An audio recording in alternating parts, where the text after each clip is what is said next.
Y hoy toca un tema difícil, ¿verdad? Y luego después de hablar de los niños y los hijos y las mamás, entrar al capítulo 19 se vuelve difícil, pero antes de entrar al capítulo 19, ¿por qué no me acompaña a Génesis capítulo 2? Si tiene usted su Biblia, vaya conmigo a Génesis capítulo 2, versículos 21 al 24, por favor. Génesis capítulo 2, versículos 21 al 24. Cuando lo tenga ahí me indica con un amén, por favor. Excelente. La palabra del Señor dice así: entonces Jehová Dios hizo caer sueño profundo sobre Adán, y mientras éste dormía, tomó una de sus costillas y cerró la carne en su lugar. Y de la costilla que Jehová Dios tomó del hombre hizo una mujer, y la trajo al hombre. Dijo entonces Adán: esto es ahora hueso de mis huesos y carne de mi carne. Esta será llamada varona, porque del varón fue tomada. Por tanto, dejará el hombre a su padre y a su madre. Hermanos, Dios, después de haber creado los cielos y la tierra, ¿sí? En los capítulos anteriores del Génesis, decide hacer algo más ante la necesidad de darle al hombre un complemento. Y usted va a decir: hermano, pero acuérdese que estamos en Mateo, no estamos en Génesis. Ahorita vamos a ir para allá, pero necesito sentar un precedente antes de entrar al capítulo 19. Necesitaba crear un complemento que fuera compatible con el hombre, pero distinto. Necesitaba ser de su especie, pero más bello. ¿Cuántas mujeres dicen amén? Necesitaba ser creado como él. No necesitaba ser creado, pero no como él, sino de él. Y entonces Dios creó a la mujer. Por fin el cuadro de la creación estaba completo. Todo estaba en su sitio y no hacía falta nada. Y es precisamente, hermanos, en este hermoso cuadro de la creación que Dios instituye un pacto inquebrantable, de carácter indisoluble y divino. El primer matrimonio, hermano. El primer matrimonio se gesta en Génesis capítulo 2. Y a lo mejor no hubo tantas flores o tantas personas como lo hay hoy en las bodas de la actualidad. A lo mejor no hubo fotografías, no hubo, no sé, todo lo que incluye una boda en nuestros tiempos. Pero el primer matrimonio se gesta en ese lugar. El matrimonio, hermanos, se establece con un fin y un propósito, ya no solo de los individuos, ya no solo de Adán y de Eva por separado, sino para aquellos que ahora son o serán una sola carne. Génesis 1:27 dice de la siguiente forma: Dios bendice al hombre y a la mujer y les dice lo siguiente: fructificad y multiplicaos, llenad la tierra y sojuzgadla, y señoread en los peces del mar, en las aves de los cielos y en todas las bestias que se muevan sobre la tierra. Dios, hermanos, en ese momento le da al matrimonio un propósito y una tarea. Es importante saber, hermanos, que hay propósitos de parte de Dios para nuestra vida que solo podremos alcanzarlos a través del matrimonio. Y sí, estoy hablando mucho del matrimonio, hermanos, porque el capítulo 19, en gran parte de estos versículos que vamos a estar estudiando del 1 al 15, habla de algo que atenta contra él. Y por eso es importante entender cómo es que el matrimonio fue creado, ideado e instituido por Dios. Ahora sí, hermanos, ya teniendo esto en nuestro radar, vayamos al capítulo 19 para ver qué está pasando ahí. Mateo capítulo 19, por favor, acompáñenme en su Biblia. Si usted la trae en su teléfono inteligente, en su tablet, adelante. Mateo capítulo 19.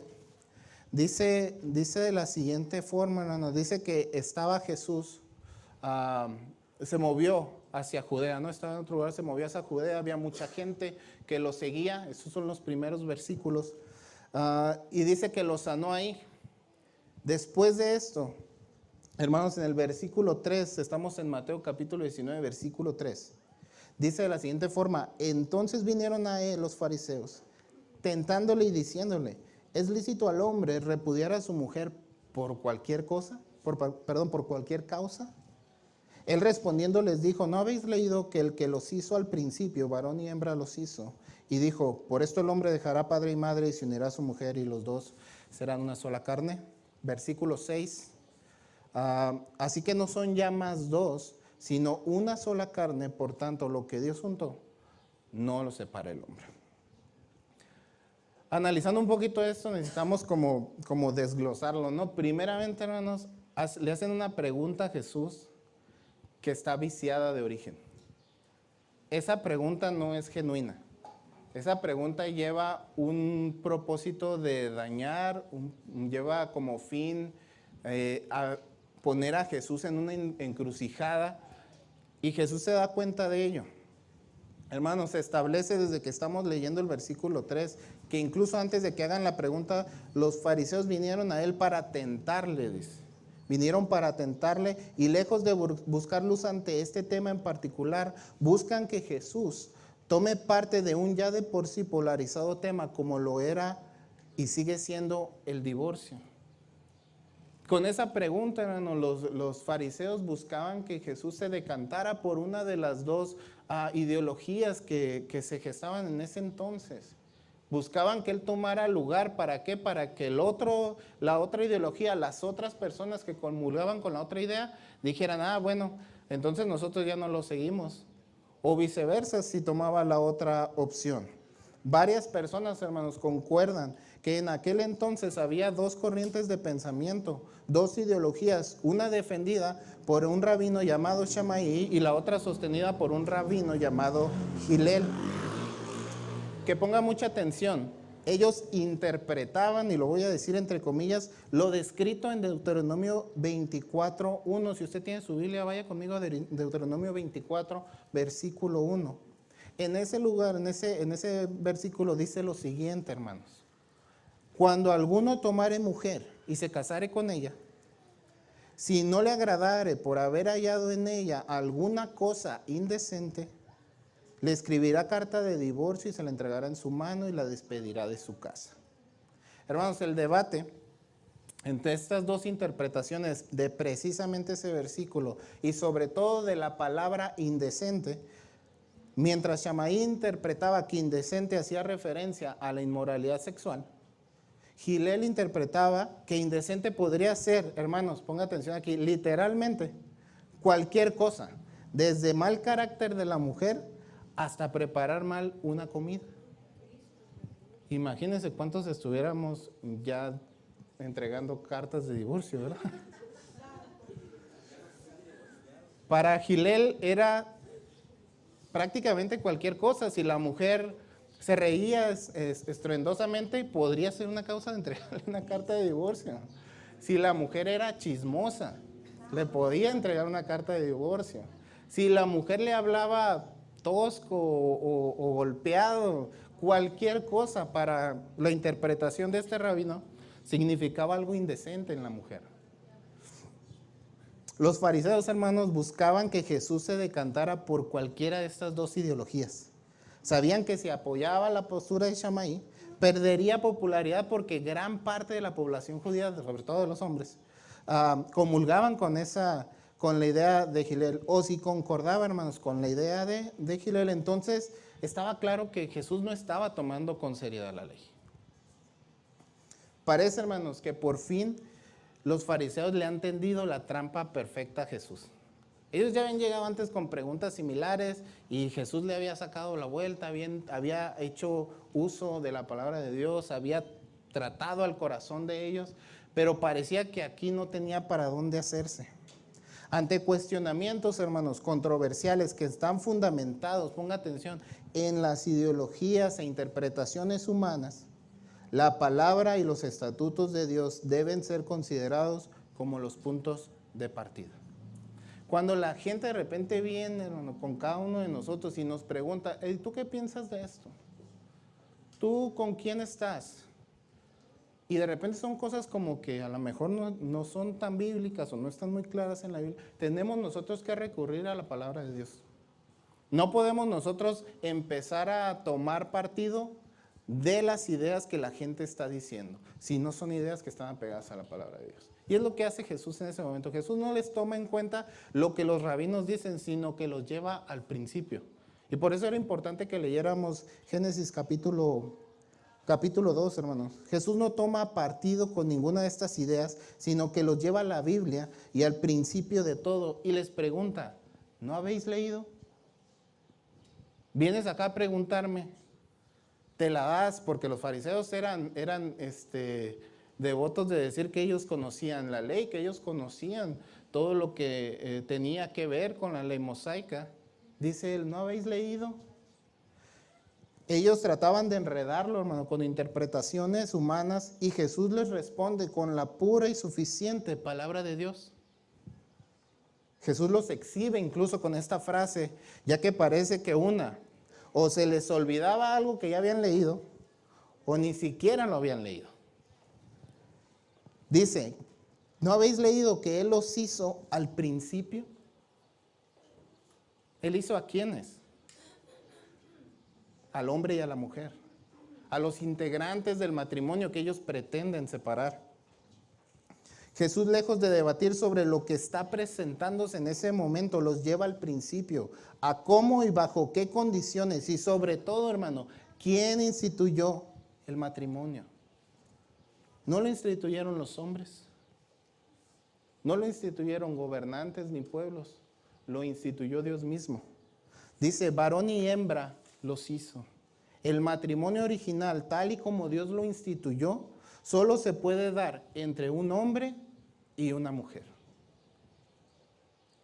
Si allá afuera, hermano, dicen que se pueden casar hombres con hombres, mujeres con mujeres, eso no es el diseño original del matrimonio.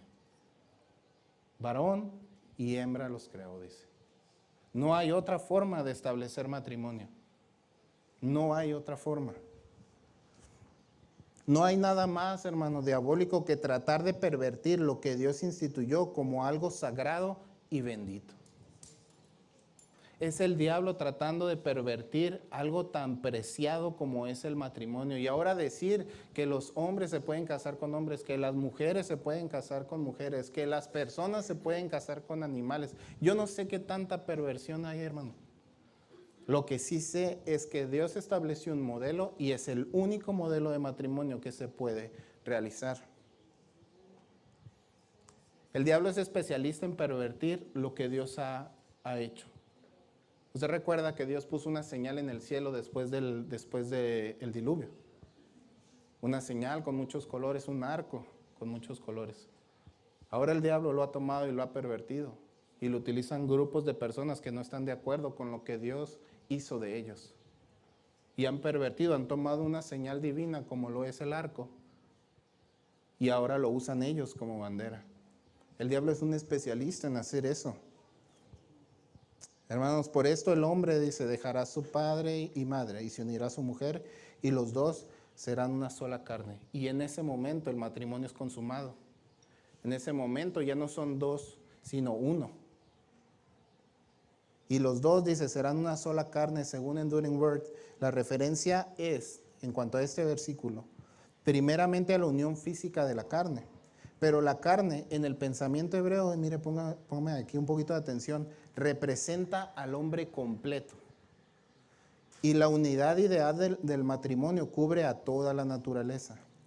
Es una unidad tanto del alma como del cuerpo, de simpatía, de interés y de propósito.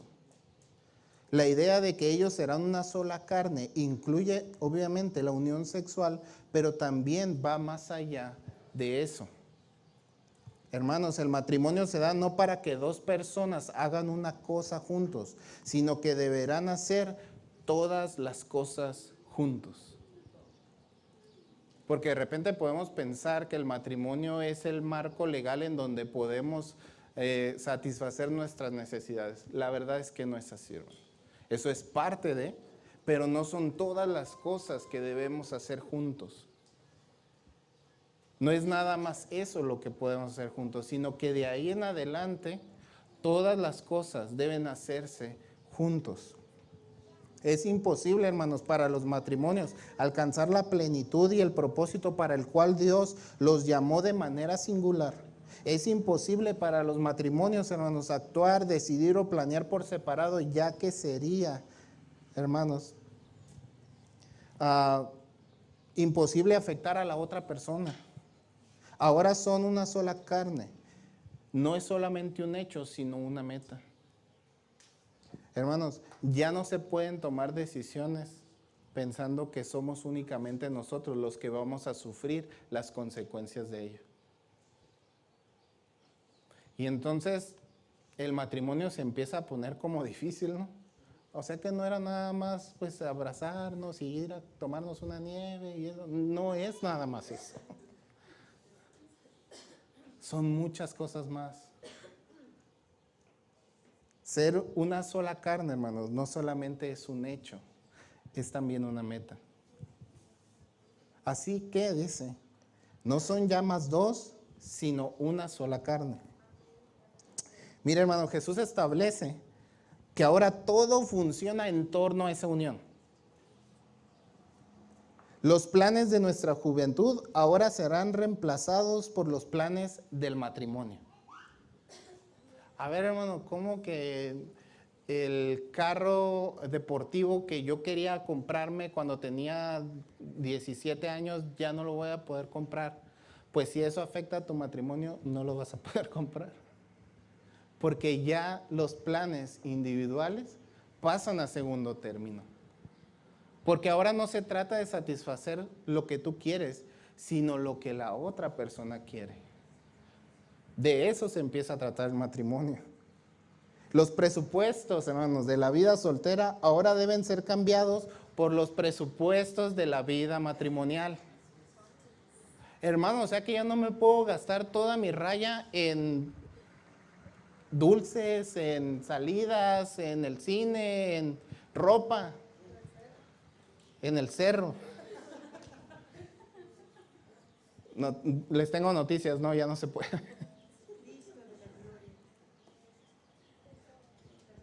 ¿Por qué? Porque ahora ya no te pertenece nada más a ti. Ahora tienes que ver por alguien más. Ahora hay alguien más que depende de ti. Y el matrimonio significa amar sacrificialmente a esa persona. Ni modo, aunque parezcamos retratos con la misma ropa, claro. Con que ellas sean felices. No importa si no comemos, no importa con que uno coma, dicen. No importa si andamos a pie, Adrián, ¿verdad? Pero que ellas no caminen. Y parece chistoso, hermano, pero así tiene que ser.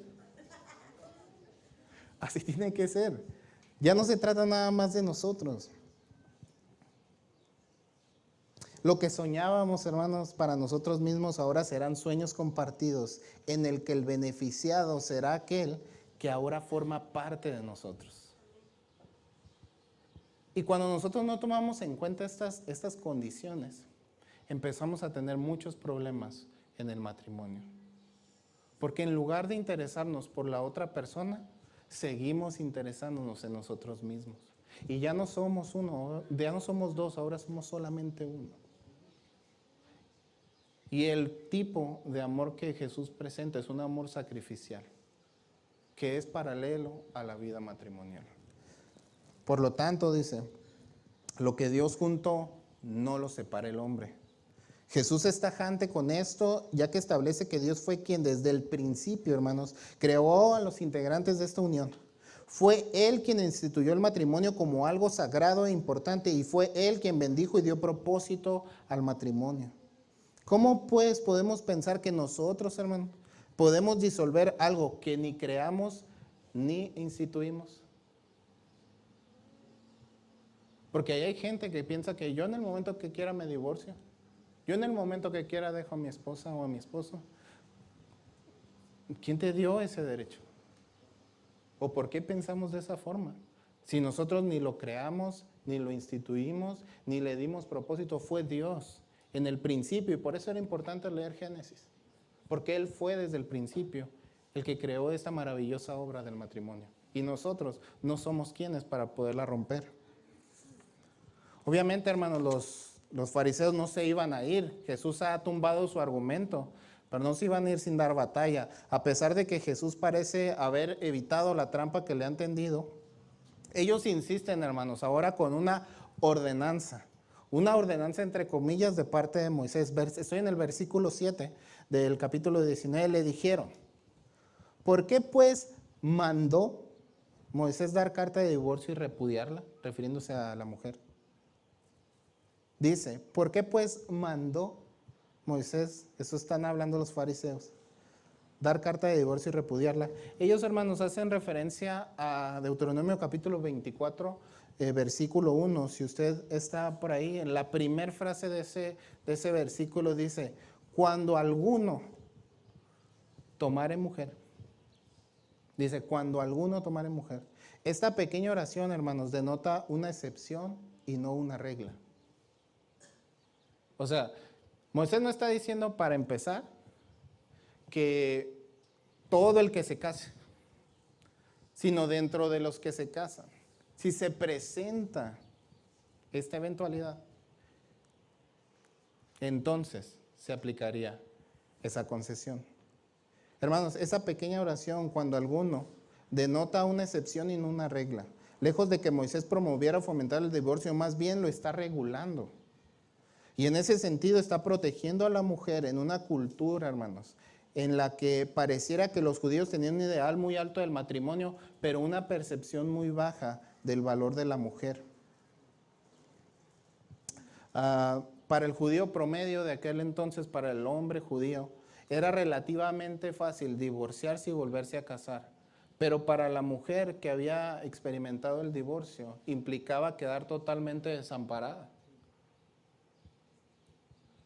Entonces Moisés dice, vamos a tratar de regular esto. O sea, no se trata nada más de decir, pues ya no me gustó cómo hiciste mi desayuno, ya, llégale. Ya no me gustó cómo me hablaste, váyase.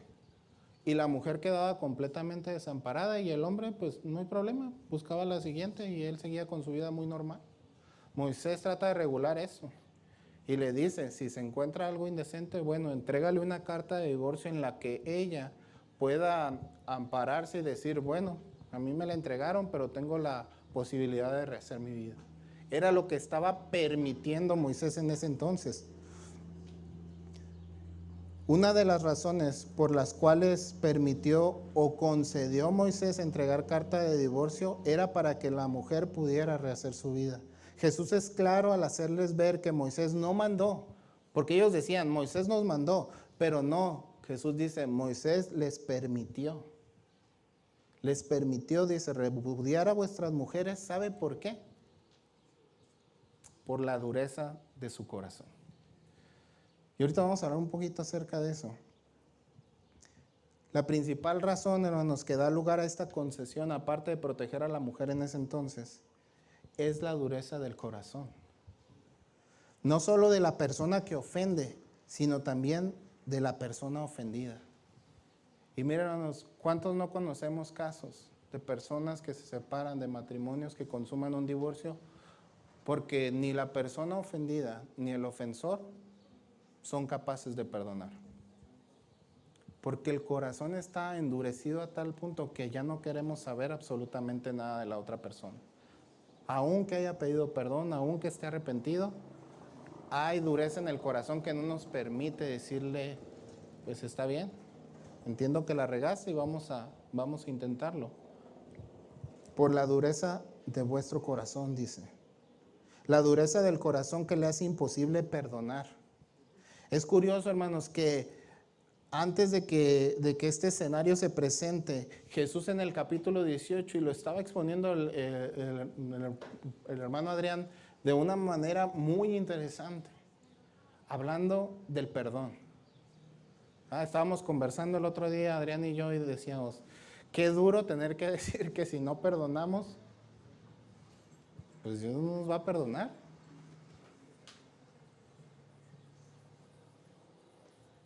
El perdón es la parte clave en este capítulo, pero también en el capítulo anterior.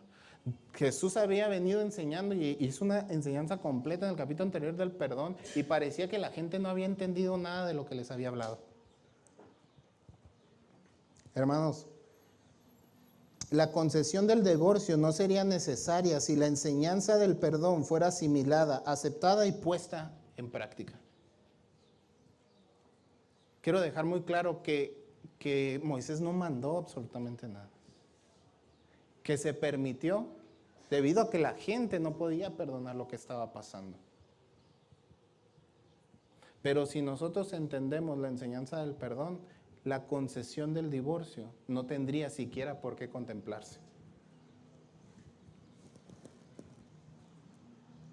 Jesús nos enseña que cualquiera que repudia a su mujer, salvo por causa de fornicación, y se casa con otra, adultera. Y el que se casa con la repudiada, adultera. Es necesario entender que no hay ningún motivo válido fuera del adulterio que permita la concesión del divorcio. ¿Qué quiero decir con eso, hermano? Que la tan sonada incompatibilidad de caracteres, o no sé cómo le llaman a eso, no es una razón para divorciarse. Que ahora tenemos metas diferentes, no es una razón para divorciarse. Que la razón que usted me diga, hermanos, no son razones para que se establezca un divorcio bíblico. Jesús dice que la única razón por la cual se puede establecer el divorcio es a causa de la fornicación, a causa del adulterio. Y hermanos, aún con eso, si nosotros entendiéramos y viéramos a nuestro esposo o a nuestra esposa con gracia, con compasión, así como Dios nos mira a nosotros, como Cristo mira a la iglesia, la situación tendría que ser distinta. La posibilidad del divorcio no tendría que contemplarse. Yo entiendo, hermano, entiendo que este tipo de ofensas en el matrimonio, este tipo de casos, generan heridas muy profundas para las personas que lo sufren. Pero el perdón del que Dios habla en el capítulo 18 es un perdón aún más profundo que cualquier herida. Y decía Adrián algo muy interesante. El perdón no es algo, cuando tú lo das, no es algo que beneficia a la otra persona. El principal beneficiado eres tú. Tú eres quien eres liberado. Tú eres quien tira esa carga. El perdón logra eso.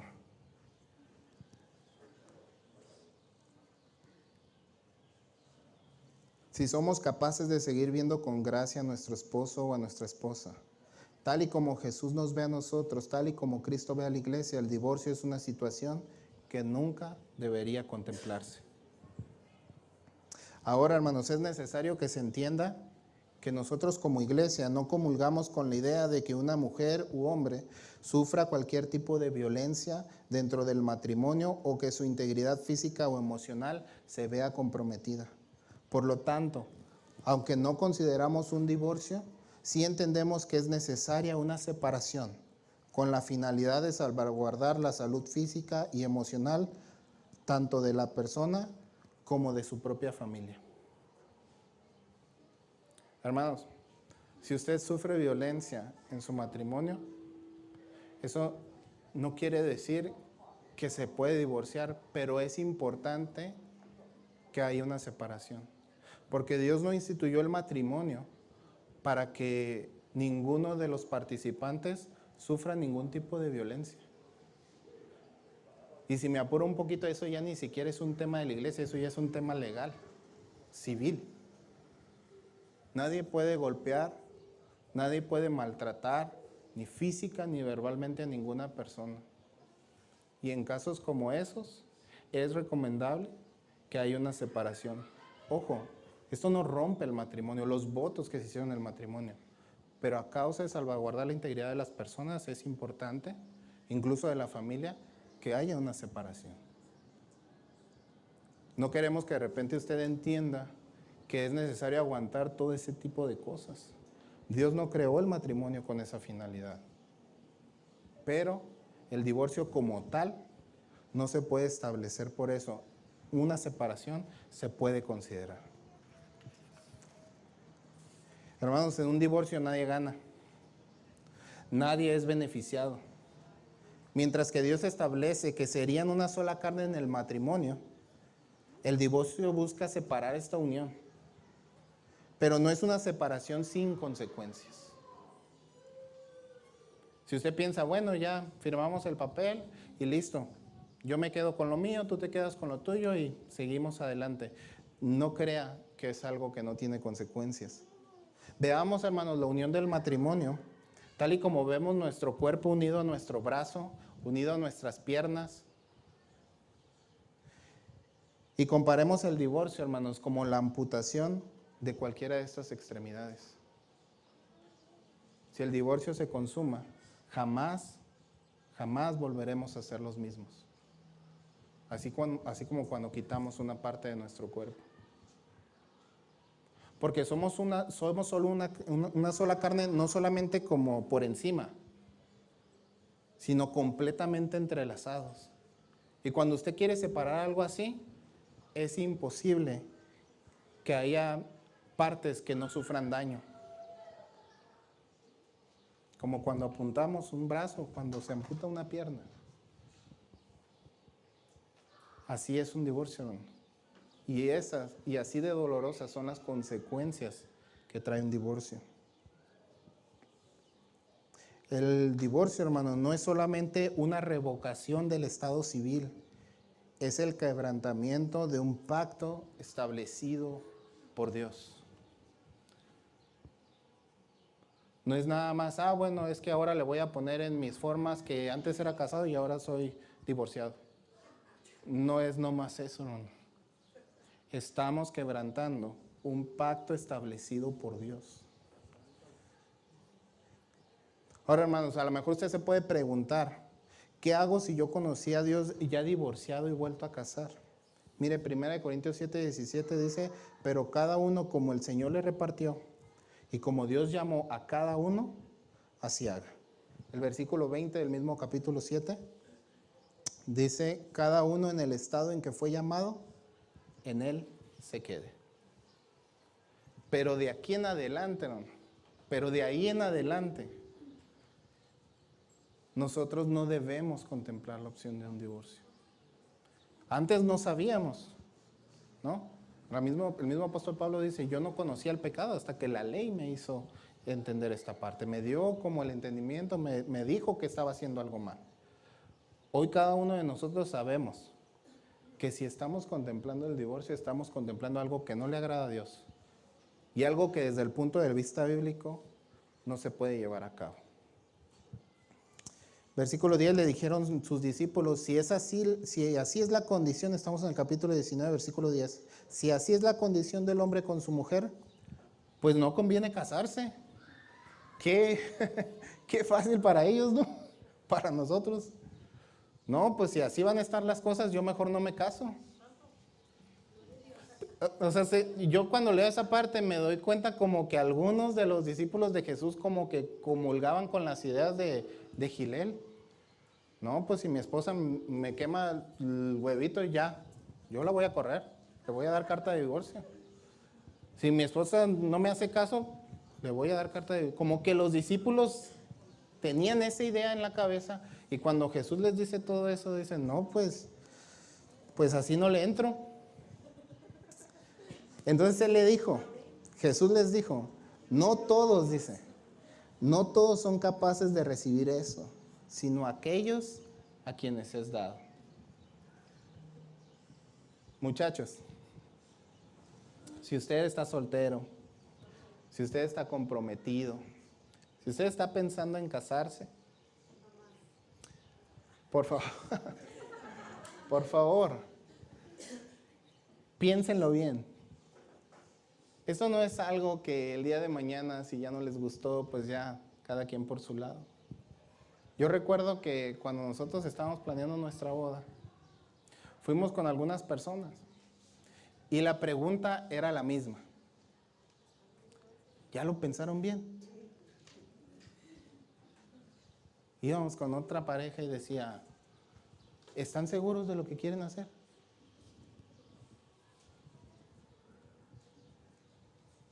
Jesús les dice,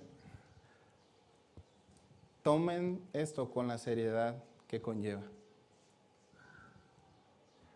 Si ustedes están pensando en formar un matrimonio, que es la base para una sociedad saludable,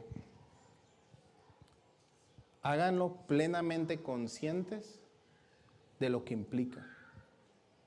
Háganlo plenamente conscientes de que ya no se trata de uno, se trata de la otra persona. No se trata de que mi esposo, mi esposa, mi novio o mi novia, mi prometido o mi prometida cumpla todos mis antojos. Se trata de amar sacrificialmente a nuestro esposo y a nuestra esposa. Y si usted no está dispuesto a hacer eso, está todavía muy a tiempo de cargar con algo, de cargar con consecuencias que le seguirán toda su vida. No quiero hacerlos desistir para nada. Simplemente quiero dejar muy claro que si usted está pensando en contraer matrimonio, entienda que es un pacto inquebrantable. Si después de esto se reducen los matrimonios aquí en la iglesia, bueno, pues no sé. Hermanos, parece que los discípulos entendieron bien que casarse era cosa seria, que el matrimonio es un pacto inquebrantable, y es por eso que es necesario que aquellos solteros que están pensando en casarse entiendan la importancia que tiene el matrimonio. Jesús es claro al decir que no es para todos, y continúa diciendo en el versículo 12, vaya conmigo al versículo 12, el capítulo 19, dice, pues hay eunucos que nacieron así del vientre de su madre, y hay eunucos que son hechos eunucos por los hombres, y hay eunucos que asimismo se hicieron eunucos por causa del reino de los cielos. El que sea capaz de recibir esto, que lo reciba. Hermanos, lo que dejan ver estos versículos es que existen personas que nacieron sin la capacidad o sin la necesidad de contraer matrimonios. No voy a ahondar mucho en esto. Algunos otros, por causa de accidentes o de intervenciones humanas, pues ya no les es necesario a lo mejor tener que contraer matrimonios. Pero el último grupo es muy interesante. Dice que son aquellos que asimismo, dice, se hicieron eunucos por causa del reino de los cielos.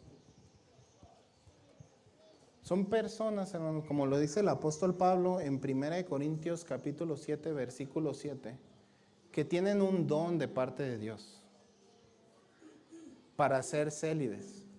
Son personas que están bien con su estado de soltería y que no tienen ningún problema con sus necesidades físicas, vamos a llamarlo así, que no les causan ningún problema, que ellos están bien. Y esto no es de todos, dice el apóstol Pablo. Él dice, ojalá todos fueran como yo, que puedo mantenerme soltero y no estoy pensando en ninguna otra cosa más que en el reino de Dios, más que en extender y hacer la voluntad de Dios. Así que si usted o alguno de ustedes tiene ese don, como lo dice el apóstol Pablo, no se sienta mal. Si usted está tranquilo y si estar soltero no lo lleva a pensar o a tomar acciones que van en contra de la voluntad de Dios, siéntase privilegiado, porque Dios tiene un propósito muy especial para su vida. Es un don que no todos tenemos. Estas personas han decidido mantenerse célibes con el fin de extender el reino de Dios en lugares o con personas con las cuales un hombre o mujer, debido a sus responsabilidades y deberes familiares, hermanos, les sería imposible. Si tú estás soltero y estás bien con eso, siéntete privilegiado y sirve a Dios sin reservas ni limitaciones. Dios te ha dotado con una virtud que no todos tenemos. Y el apóstol Pablo era una persona de esas. Finalmente, hermanos, en los versículos 13 al 15 se narra lo siguiente. Entonces le fueron presentados, dice, unos niños, para que pusiese las manos sobre ellos y orase. Y los discípulos, dice, le reprendieron, pero Jesús dijo, dejad a los niños venir a mí y no se los impidáis. Porque de los tales, dice, es el reino de los cielos, y habiendo puesto sobre ellos las manos, Se fue de ahí. Este cuadro que cierra esta enseñanza es algo que debería hacernos recapacitar si en algún momento nosotros pensamos en el divorcio. Porque dice que le fueron presentados unos niños. En Lucas capítulo 10, si no estoy en 18, perdón, Lucas capítulo 18 se narra esta historia también de los niños que son presentados, pero ahí el escritor utiliza una palabra en el hebreo original que hace referencia a niños muy pequeños, a bebés, que fueron llevados delante de Jesús. Así que no es malo, no está mal, si nosotros de repente pensamos que eran los mismos padres los que estaban llevando a estos pequeñitos delante de Jesús. Dice para que orara por ellos, para que impusiera las manos, para que los bendijera. Cuando las familias o las parejas piensan en el divorcio, a veces no toman en cuenta el daño colateral que están causando. Somos nosotros, hermanos, como padres, los principales responsables de acercar a nuestros hijos a Jesús. Es cierto, ellos van a llegar a una edad en la que van a tomar las decisiones por ellos mismos y van a definir si quieren estar o no en la iglesia, si quieren o no seguir a Jesús. Pero mientras ellos están en esa edad, cuando son pequeños, cuando dependen de nosotros, nosotros tenemos que acercarlos a Jesús. No dice que los niños se fueron ahí y se metieron, dice que los presentaron, que otras personas los llevaron. Y me atrevo a pensar que esas personas eran sus padres. Es nuestra responsabilidad mantener un matrimonio saludable, cercano a Dios, en el que podamos, hermanos, acercar a nuestros hijos a Jesús, para que sean tocados por Él, para que sean bendecidos por Él. Hermano, pero es que mi hijo de 10 años ya no quiere venir a la iglesia. Yo sé que con esto luego me echo a los niños de... Pero yo lo siento mucho. En primera, no estás en edad de decir qué quieres hacer. Segunda, vives en nuestra casa, comes de nuestra comida. Y hasta que no cumplas tu mayoría de edad y puedas valerte por ti mismo, vas a tener que recibir nuestras instrucciones. No, hermano, ¿cómo le voy a decir eso a mi hijo? Bueno, cada quien. Tampoco los vamos a obligar ni nada por el estilo. Pero, ¿sabe algo que hemos visto a lo largo de los años? Un patrón muy triste que se repite. Es que cuando las familias le dan esta libertad a los jovencitos, a los niños, llega una edad en la que ellos, ya pudiendo tomar sus propias decisiones, jamás regresan a la iglesia. Y entonces vienen las familias y dicen, hermano, ayúdeme a orar por mi hijo, porque está perdido, porque está metido en drogas, porque está metido en alcoholismo, porque está metido en pandillas, porque está metido en cosas malas. Y claro que oramos por ellos, pero muchas veces no hicimos como padres el trabajo que nos correspondía y estamos pagando las consecuencias de ello. Nuestros hijos están pagando las consecuencias de ello. Si hermano se viene y se sienta con su cara de enojo ahí, no importa, hermano. Aquí los que estamos aquí enfrente nos vamos a ver esa cara, no se preocupe. Pero tráigaselo. Tráigase a su muchacho, tráigase a su muchacha. No lo deje en casa. Porque usted no sabe lo que puede pasar en un sermón, en un tiempo de alabanza, en una conversación.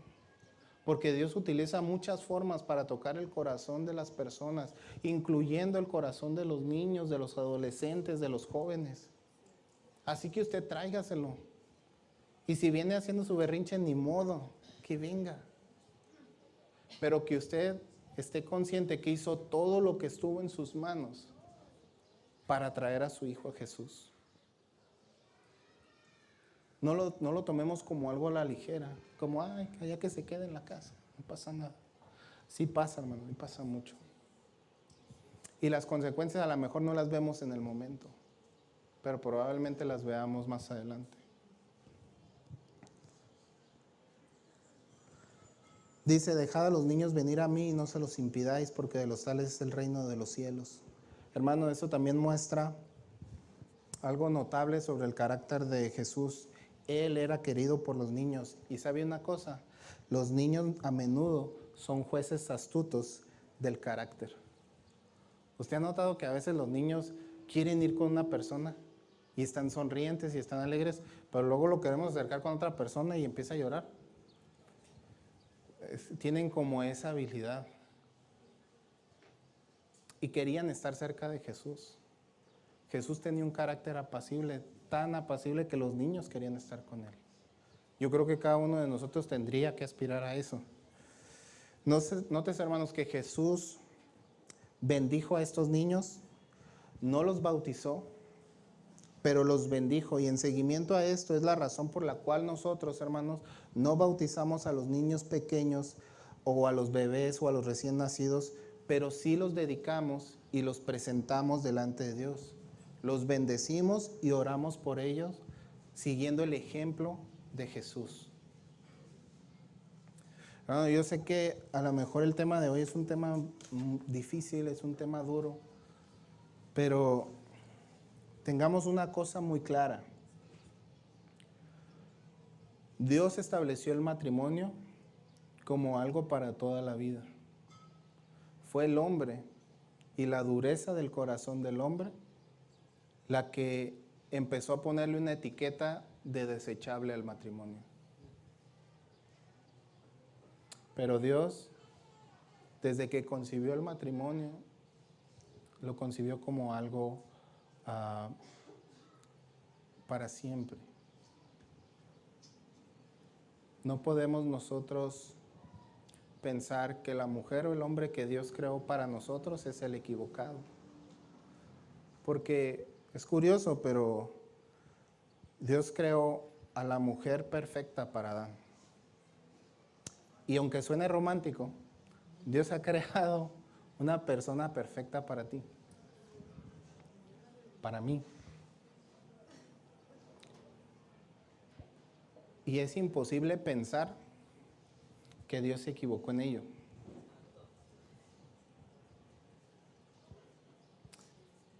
Si el divorcio hubiera sido una posibilidad, se hubiera contemplado desde el principio.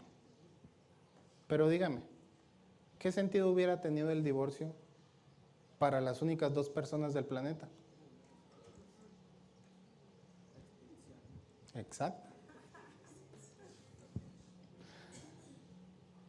Desde el principio la idea del divorcio nunca fue contemplada. Y eso no ha cambiado, hermano. Bíblicamente no ha cambiado.